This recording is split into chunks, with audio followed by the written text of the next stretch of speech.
Study IQ IAS, अब तैयारी हुई अफोर्डेबल। हेलो दोस्तों, नमस्कार। स्वागत है आप सभी का स्टडी IQ में। मैं हूं आपका एजुकेटर दोस्त दीपांशु सिंह। तो आज हम लोग बात करने वाले हैं कुछ बिलियनियर्स के बारे में जो कि ट्रैप हो गए हैं एक सबमरीन में। जी हाँ, इन बिलियनियर्स ने सोचा कि चलो जिंदगी में और थोड़ा एडवेंचर उठाते हैं और करोड़ों रुपए खर्च करके इस ओशन गेट कंपनी द्वारा बनाए गए सबमरीन टाइटन सबमरीन में इन्होंने सोचा कि हम लोग ट्रैवल करेंगे और जाके देखेंगे, एक्सप्लोर करेंगे ओशन बेसिन को जहां पे टाइटैनिक का रैकेज पड़ा हुआ है। जी हाँ, वही शिप जो कि आइसबर्ग से टकरा के डिस्ट्रॉय हो गया था, सिंक कर गया था। 1500 से ज्यादा लोगों की मौत हो गई थी।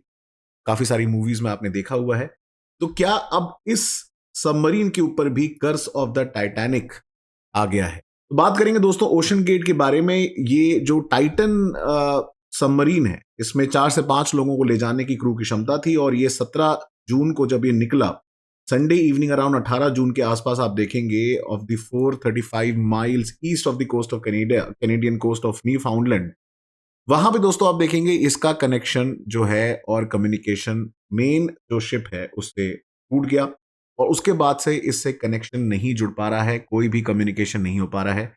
कंसर्न की बात यह है दोस्तों कि ऑक्सीजन सप्लाई बड़ी लिमिटेड थी और आज जाके आप देखें 22 तारीख हो चुकी है, सिर्फ 4 दिन का ही ऑक्सीजन बचा हुआ था एज पर द एस्टिमेट्स।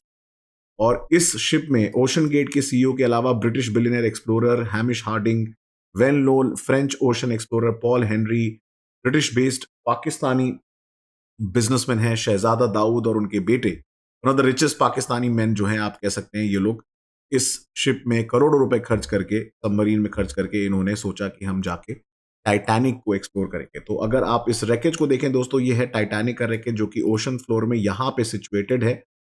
और ये जब न्यू फाउंडलैंड से इनकी जर्नी स्टार्ट हुई, टूर डिपार्चर हुआ तो सब कुछ सही चल रहा था। उसके बाद जब मेन शिप से इनको जब ये इनके सबमरीन को लोड किया गया, कुछ समय बाद ही कनेक्शन टूट गया। बट माना गया कि शायद वो एक टेक्निकल फॉल्ट हो सकता है जो सही हो जाएगा। बट अभी तक 4 दिन हो चुके हैं ऑलमोस्ट, लेकिन कोई कनेक्शन रीस्टैब्लिश नहीं हो।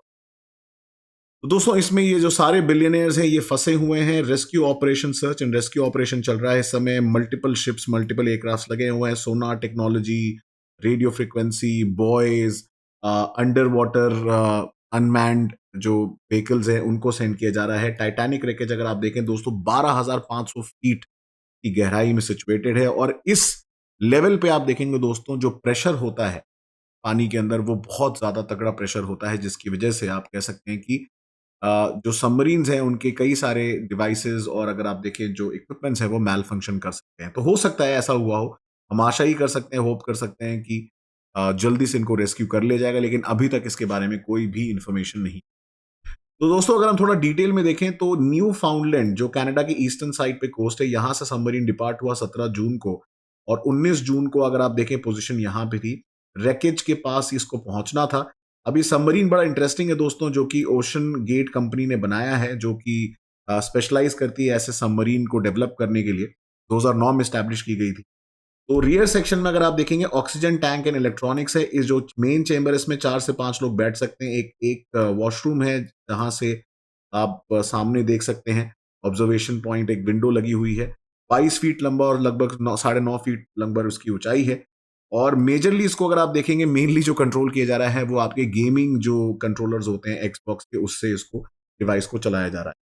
तो अब फ़िक्र की बात यह है कि पूरी दुनिया के लोग जो हैं उनकी निगाहें इस पे गड़ी हुई हैं। बहुत सारे जो देश के लोग हैं वो लोग प्रे कर रहे हैं कि इनको जल्दी रेस्क्यू किया जा सके। बट ये जो टाइटन सबमर्सिबल है, इसकी बारे में अभी कोई भी कनेक्शन स्टैब्लिश नहीं हो पाया है। 4 से 5 लोग इसके अंदर अभी भी हैं और जितना जल्दी हो सके अगर रेस्क्यू कर लिया जाएगा तो बेहतर है, क्योंकि ऑक्सीजन बिल्कुल ही खत्म होने वाला है। तो ये जो क्रू है एक्चुअली, जैसा अगर हम यहाँ डिटेल में देखें टाइटैनिक जो रैकेज की साइट है, यहाँ पे आप देखेंगे ये पोलर प्रिंस नाम के एक बोट से निकला था और ये जो टाइटन है उसको फिर उसको अनलोड किया गया यहाँ से।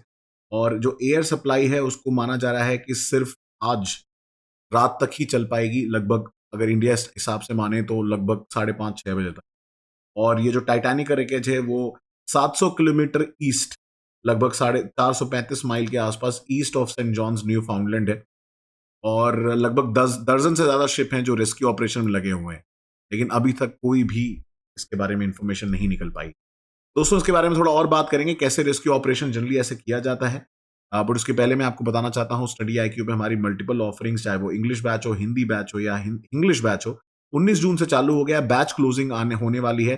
फटाफट आप लोग एनरोल कर सकते हैं डीप लाइव कोड यूज करके for my personalise guidance on study IQ, जहाँ पे मैं पॉलिटी, ज्योग्राफी, IR आपको पढ़ा रहा हूँ। उसके अलावा बेहतरीन टीम है पूरी स्टडी IQ पे, जो expert guidance and mentorship provide की जाती है।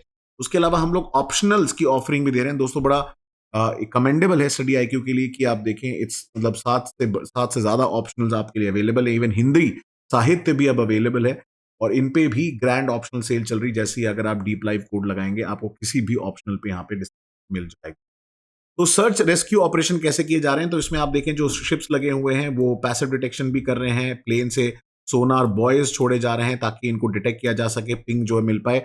ऐसी भी इंफॉर्मेशन आई है कि थोड़ी जो है थंडरिंग की, या फिर अगर आप देखें ऐसे मेटेलिक आवाजें सुनाई दे रही हैं, तो कहीं ना कहीं लग रहा है कि they are trying to make noises. उन्हें पता है कि कहीं ना कहीं जो है सोनार डिटेक्शन किया जा रहा है, तो उससे अगर एग्जैक्ट लोकेशन पिन पॉइंट की जा सके तो उससे रेस्क्यू ऑपरेशन जो है काफी ज्यादा इजी हो जाएगा। ये देखिए मेजरली शिप्स लगे हुए हैं, इनमें डाइवर्स भी हैं, इनमें अगर आप देखेंगे अनमैन्ड व्हीकल्स भी हैं जो लॉन्च किए गए हैं। ये सारे शिप्स लगे हुए हैं रेस्क्यू ऑपरेशन में। इनफैक्ट अगर आप डेप्थ की बात देखें तो जो डाइवर्स हैं वो ज्यादा ज्यादा 40 से 50 मीटर जा सकते हैं, क्योंकि नीचे जाते जाते प्रेशर बहुत ज्यादा हो जाता है। मिलिट्री जो सबमरीन्स होती हैं वो लगभग 1000 फीट तक ऑपरेट करती हैं, और सनलाइट जो है वो सिर्फ और सिर्फ 3300 फीट तक रहती है, उसके बाद पूरा अंधेरा हो जाता है। ये भी बहुत बड़ा एक कारण है कि विजिबिलिटी पुअर होने के कारण भी नहीं डिटेक्ट किया जा पा रहा है इसको, तो इसीलिए विक्टर 6000 शायद यूजफुल हो सकता है। ये एक रिमोटली ऑपरेटेड व्हीकल है जो डेप्थ तक जा सकता है, और टाइटैनिक के डेप्थ तक ही पहले भी पहुंच चुका है। तो अगर उसके आसपास इसको यूज करेंगे तो इससे लोकेशन एग्जैक्टली पिन पॉइंट हो पाएगी, निकल पाएगी, जिससे हम लोग इन लोगों को रेस्क्यू कर सकते हैं। तो आशा यही है, होप यही है कि इन लोगों को रेस्क्यू जल्द से जल्द किया जा सकेगा। और दोस्तों आप मुझे जो फॉलो कर सकते हैं मेरे सोशल मीडिया हैंडल्स पे, और कोई भी कोर्स ज्वाइन करने के लिए स्टडी IQ पे यूज करें code deep live for maximum. Till next time, thank you so much दोस्तों, एंड स्टडी IQ IAS, अब तैयारी हुई अफोर्डेबल।